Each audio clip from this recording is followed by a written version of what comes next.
Hello everyone, स्वागत है आप सभी का हमारे यूट्यूब चैनल में। आज हम लोग क्लास 12th की फिजिक्स में तरंग प्रकाश की चैप्टर का एक और मोस्ट इम्पॉर्टेंट टॉपिक पढ़ेंगे, जिसका नाम है हाइगेंस के द्वितीयक तरंगिकाओं का सिद्धांत। ठीक है प्यारे बच्चों, ये जो टॉपिक है बोर्ड के एग्जाम की दृष्टि से बहुत ही महत्वपूर्ण है।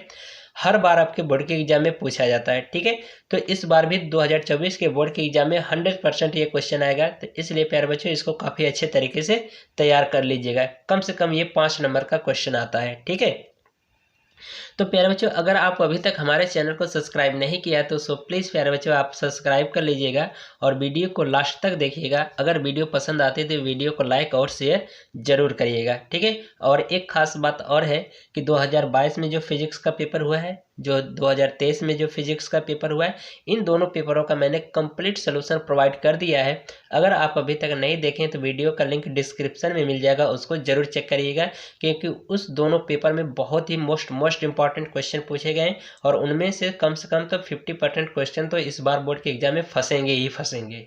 ठीक है, तो प्यारे बच्चों चलिए देरी ना करते हुए आज की वीडियो शुरू करते हैं।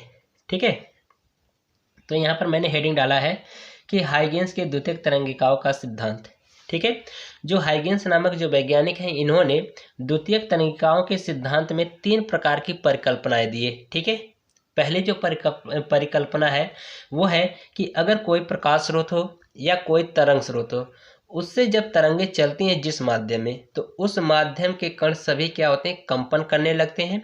और उसी माध्यम में एक काल्पनिक पृष्ठ खींचा जाए तो उस माध्यम के सभी कण उस पृष्ठ पर क्या होते हैं, समान कला में होंगे। ठीक है, यानी कि माध्यम के सभी जो कण होंगे उस पृष्ठ पर क्या होंगे, जो काल्पनिक पृष्ठ खींचा जाएगा उस पर सभी माध्यम के कण क्या होंगे, समान कला में होंगे। तो जिसे हम क्या कहते हैं, तरंगाग्र कहते हैं।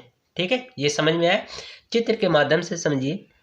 ठीक है, जैसे मान लीजिए कि कोई एक प्रकाश स्रोत है या तरंग स्रोत है, जिससे तरंगे ये चल रही हैं।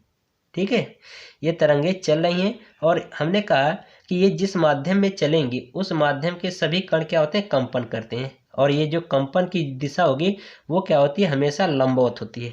ठीक है, तो अगर हम क्या करें कि इस पृष्ठ में यानी कि इस माध्यम में एक काल्पनिक पृष्ठ की रचना करें, यानी काल्पनिक पृष्ठ खींचें, तो इस माध्यम के सभी कण क्या होते हैं, इस पृष्ठ पर क्या होंगे, समान कला में होंगे। समान कला में होते हैं तो यही पृष्ठ हमारा क्या कहलाता है, तरंगाग्र कहलाता है। ठीक है, यही पृष्ठ हमारा क्या कहलाता है, तरंगाग्र कहलाता है। इतनी बात समझ में आई? तो जो मैंने थ्योरी लिखा है उसको पहले पॉइंट समझ लेते हैं। ठीक है, तो यहाँ पर देखिए लिखा गया है कि हाइगेंस ने अपनी द्वितीयक तरंगिकाओं के सिद्धांत में निम्न 3 परिकल्पनाएं दिया। पहली जो परिकल्पना थी, जो मैंने अभी समझाया, वही यहाँ पर मैंने बिल्कुल सेम लिखा है। ठीक है, कोई बिल्कुल आसान लैंग्वेज में, कोई कठिन लैंग्वेज में नहीं जो कि आप ना समझ पाओ। ठीक है, यहाँ पर लिखा गया है कि किसी माध्यम में प्रकाश स्रोत या तरंग स्रोत से, ठीक है, यानी कोई भी माध्यम है, उस माध्यम में प्रकाश स्रोत हो या तरंग स्रोत हो, तो तरंग स्रोत से जब तरंगे चलती हैं, ठीक है, चाहे प्रकाश स्रोत से तरंगे चलें या चाहे तरंग स्रोत से तरंगे चलती हैं, तो उस माध्यम के कण कंपन करने लगते हैं। ठीक है, जो मैंने अभी बताया, तो उस माध्यम के कण कंपन करने लगते हैं। उसी माध्यम में खींचा गया वह काल्पनिक पृष्ठ, जिस पृष्ठ पर पड़ने वाले माध्यम के सभी कण समान कला में होते हैं, तो उसे हम तरंगाग्र कहते हैं। ठीक है, यही हमने बताया कि अगर चाहे प्रकाश स्रोत हो या तरंग स्रोत हो, तो जिस माध्यम में तरंगे चलेंगी तो उस माध्यम के सभी कण क्या होते हैं, कंपन करने लगते हैं। और उसी माध्यम में हम एक काल्पनिक पृष्ठ की रचना खींचें या रचना करें, तो उस माध्यम के सभी कण उस पृष्ठ पर क्या होते हैं, सभी समान कला में होंगे। समान कला का मतलब कि दोनों जो कण होंगे उनका कंपन की जो समय होगी सभी एक साथ ऊपर नीचे होंगे। ठीक है, ये ऐसा नहीं कि एक ये ऊपर जा रहा है तो दूसरा नीचे आएगा, तो ये समान कला में नहीं होंगे। यानी कि दोनों कंपन की जो समय होगी, यानी कि ऊपर नीचे जो कंपन करेंगे, ठीक है, उनका दोनों कणों का समान समय होगा। ठीक है, एक साथ ऊपर जाएंगे, एक साथ नीचे आएंगे। ठीक है, तो उसी को क्या कहते हैं, समान कला कहते हैं। ठीक है, तो यानी कि इस पृष्ठ पर सब माध्यम के जो कण होंगे वो क्या होंगे, समान कला में होंगे, जिसे हम क्या कहेंगे, तरंगाग्र कहेंगे।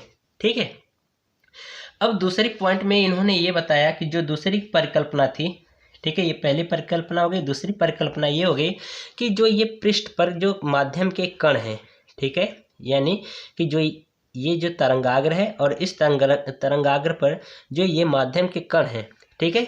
यह एक नए तरंग स्रोत का कार्य करते हैं जिनसे तरंगे क्या होती हैं, सभी दिशा में समान रूप से चलती हैं। तो यानी कि ये तरंग स्रोत का कार्य करेंगे, एक नए तरंग स्रोत का, और इससे क्या होंगे, तरंगे सभी दिशा में क्या होंगे, निकलेंगे। यानी कि सभी से जितने भी माध्यम के कण होंगे सभी क्या होंगे, एक नए तरंग स्रोत का कार्य करेंगे जिनसे एक नई तरंगे निकलती हैं, और ये नई तरंगे ही क्या कहलाती हैं, द्वितीयक तरंगिका कहलाती हैं। ठीक है, द्वितीयक तरंगिका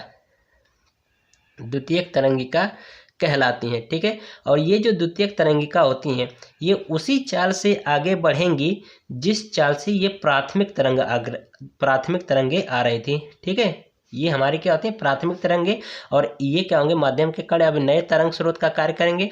तो अब ये द्वितीयक तरंगिका हो जाती है और ये प्राथमिक तरंगिका होती है। तो जो प्राथमिक तरंगिका की जो चाल होती है, मान लो v है, तो वही चाल द्वितीयक तरंगिका की भी होती है। ठीक है, तो यही चीज़ मैंने यहाँ पर दूसरी परिकल्पना में उन्होंने हाइगेंस ने बताया और मैंने उसको अच्छे तरीके से लिखा है, तो इसको भी समझ लीजिए। तो यहाँ पर लिखा गया है, तरंगाग्र पर स्थित माध्यम के प्रत्येक कण एक नए तरंग स्रोत का कार्य करते हैं जिससे नई तरंगे सभी दिशाओं में निकलती हैं। उन नई तरंगों की द्वितीयक तरंगिका कहते हैं। ठीक है, यानी कि इन नई तरंगों को हम क्या कहते हैं, द्वितीयक तरंगिका कहते हैं। और इस द्वितीयक तरंगिका पर हम क्या करें कि एक काल्पनिक पृष्ठ की फिर रचना करें, तो यह भी एक नए तरंगाग्र का कार्य करते हैं। तो यही चीज़ यहाँ पर लिखा गया है कि ये द्वितीयक तरंगिकाएं उसी चाल से आगे बढ़ती हैं जिस चाल से प्राथमिक तरंगे आगे बढ़ती हैं। ठीक है, जो मैंने बताया कि जो द्वितीयक तरंगिका जो होती है ये उसी चाल से आगे बढ़ेगी जिस चाल से प्राथमिक तरंगे चलती हैं। ठीक है, तीसरी पॉइंट इन्होंने परिकल्पना में क्या बताया, इन्होंने यहाँ पर देखिए, यहाँ पर लिखा जा रहा है, किसी क्षण द्वितीयक तरंगिका पर खींचा गया स्पर्श पृष्ठ नए तरंगाग्र की स्थिति को प्रदर्शित करता है। ठीक है, तीसरी परिकल्पना जो है कि ये जो नई तरंगे जो निकल रही माध्यम के कण से, ठीक है, मान लो ये तरंगिकाएं निकल रही हैं, तो इस तरंगिका पर हम क्या करें कि एक काल्पनिक पृष्ठ की रचना करें। ठीक है, एक काल्पनिक पृष्ठ की रचना करते हैं, तो यहाँ पर भी क्या होते हैं, माध्यम के कण सभी क्या होंगे, समान कला में होंगे। ठीक है, तो यही पृष्ठ एक नए तरंगाग्र का कार्य करता है। ठीक है, तो यही चीज़ यहाँ पर लिखा गया है कि किसी क्षण द्वितीय तरंगिका पर खींचा गया स्पर्श पृष्ठ नए तरंगाग्र की स्थिति को प्रदर्शित करता है। ठीक है, तो एक बार थ्योरी आप फिर से समझ लीजिए। ठीक है, पूरा एक साथ मैं समझा दे रहा हूँ। ठीक है, पहला जो इन्होंने बताया, जो परिकल्पना है, इन्होंने ये बताया कि अगर कोई प्रकाश स्रोत हो या तरंग स्रोत हो, उससे जब तरंगे चलती हैं, ठीक है, जिस माध्यम में तरंगे चलती हैं, तो उस माध्यम के कण क्या होते हैं, कंपन करने लगते हैं। और जब जो कंपन करने लगते हैं तो उसी माध्यम में हम क्या करें कि एक काल्पनिक पृष्ठ की रचना करें, तो उस माध्यम के सभी कण क्या होते हैं, समान कला में होते हैं। ठीक है, समान कला में होते हैं, जिसे हम क्या कहते हैं, तरंगाग्र कहते हैं। ठीक है, दूसरी परिकल्पना इन्होंने ये बताया कि ये जो माध्यम के कण हैं, ठीक है, ये जो माध्यम के कण है पृष्ठ पर, यह एक नए तरंग स्रोत का कार्य करते हैं। यानी कि इनसे एक नई तरंगे सभी दिशाओं में क्या होती हैं, निकलने लगती हैं, जिसे हम क्या कहते हैं, द्वितीयक तरंगिका कहते हैं। द्वितीयक तरंगिका कहते हैं। ठीक है, ये द्वितीयक तरंगिका उसी चाल से आगे चलती हैं जिस चाल से ये प्राथमिक तरंगे चलती हैं। ठीक है, तो ये इनकी क्या है, दूसरी परिकल्पना है। ठीक है, तीसरी परिकल्पना ये है कि मान लो कि ये जो माध्यम के कण है और इससे जो नई तरंगे निकल रही हैं, ठीक है, नई तरंगे निकल रही हैं, तो इस पर एक नए काल्पनिक पृष्ठ की अगर हम रचना करते हैं, तो यह नया पृष्ठ एक नए तरंगाग्र की भांति प्रदर्शित करता है, यानी कि एक नए तरंगाग्र की तरह कार्य करता है। ठीक है, तो यही यहाँ पर क्या है कि हाइगेंस के द्वितीयक तरंगिकाओं के सिद्धांत में 3 प्रकार की परिकल्पनाएं हैं। ठीक है, मैंने बिल्कुल आसान तरीके से समझा दिया है, और इसका ये चित्र होता है, आप इस चित्र को जरूर बनाइएगा, जिससे आपकी प्रेजेंटेशन अच्छी होगी और अच्छे नंबर मिलेंगे। ठीक है, तो इसको चित्र को मैं समझा दे रहा हूँ। ठीक है, मान लेते हैं कि यहाँ पर कोई एक प्रकाश स्रोत है, ठीक है, जिसको मैंने बिंदु स्रोत माना है, और इससे क्या हो रही है, ये तरंगे निकल रही हैं, जो कि इनकी चाल कितनी v है। ठीक है, तो ये जब तरंगे आगे की ओर बढ़ेंगी, तो इन पर हम क्या करते हैं, एक काल्पनिक पृष्ठ की रचना करते हैं। ठीक है, तो एक काल्पनिक पृष्ठ की रचना किया, तो देख रहे हो कि ये सभी कण क्या होंगे, इस पृष्ठ पर क्या होते हैं, एक समान कला में होंगे। यानी कि जो ये पृष्ठ खींचा गया AB, ठीक है, इस पृष्ठ पर माध्यम के कण सभी क्या होते हैं, समान कला में होते हैं, जो कि यह तरंगाग्र कहलाते हैं। ठीक है, अब इसके बाद देखिए टी समय बाद यही माध्यम के कण मान लो कि ये वीटी दूरी तय कर लेते हैं। इनकी चाल कितनी है, वी है, और टी समय बाद दूरी कितना तय करेंगे, तो दूरी बराबर क्या होता है, चाल गुणे समय। तो चाल और समय का गुणा करा देंगे तो ये वीटी दूरी तय करते हैं। ठीक है, अब इसी वीटी दूरी को हम क्या करें, प्रकार में दूरी ले लें।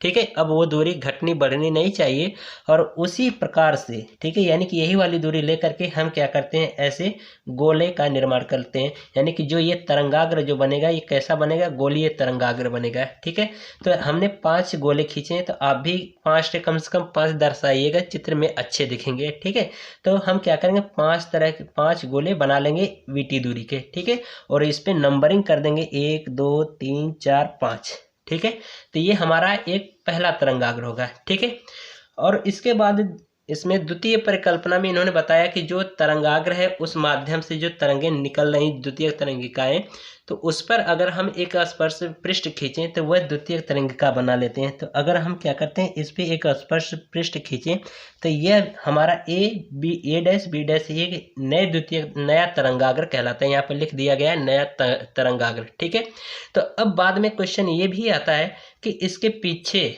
ठीक है, इसके पीछे जो गोली तरंगाग्र है इस पर हम एक स्पर्श पृष्ठ खींचे तो क्या एक नए तरंगाग्र की भांति कार्य करेगा। तो जो यानी A double dash B double dash है ये क्या होगा, एक नए तरंगाग्र की भांति कार्य नहीं करेगा। क्यों नहीं करेगा, क्योंकि इनसे तरंगे इधर आ रही हैं और ये तरंगे इधर जा रही हैं, तो ये दोनों प्रभाव को क्या करेंगे, नष्ट कर देंगी। तो इसका मतलब कि ये जो A double dash B double dash है ये नए तरंगाग्र की तरह कार्य नहीं करेगा। ठीक है, बस केवल ए डैश बी डैश ये नए तरंगाग्र की तरह कार्य करेंगे। ठीक है, तो अब ये ही तरंगाग्र जैसे जैसे आगे की ओर बढ़ते जाएंगे वैसे वैसे ये क्या हो जाएंगे, बिल्कुल सीधा हो जाएंगे। ठीक है, तो इस तरह से आपको चित्र बना करके लिखना होगा। ठीक है, तो आज की वीडियो ये कंप्लीट होती है प्यारे बच्चों। ठीक है, चित्र पेपर में जरूर बनाइएगा। ठीक है, तो वीडियो पसंद आए तो वीडियो को लाइक करिएगा और साथ ही साथ चैनल को सब्सक्राइब कर लीजिएगा। मिलते हैं इसी तरह से एक और नई मज़ेदार वीडियो के साथ, तब तक के लिए goodbye, thank you, best of luck.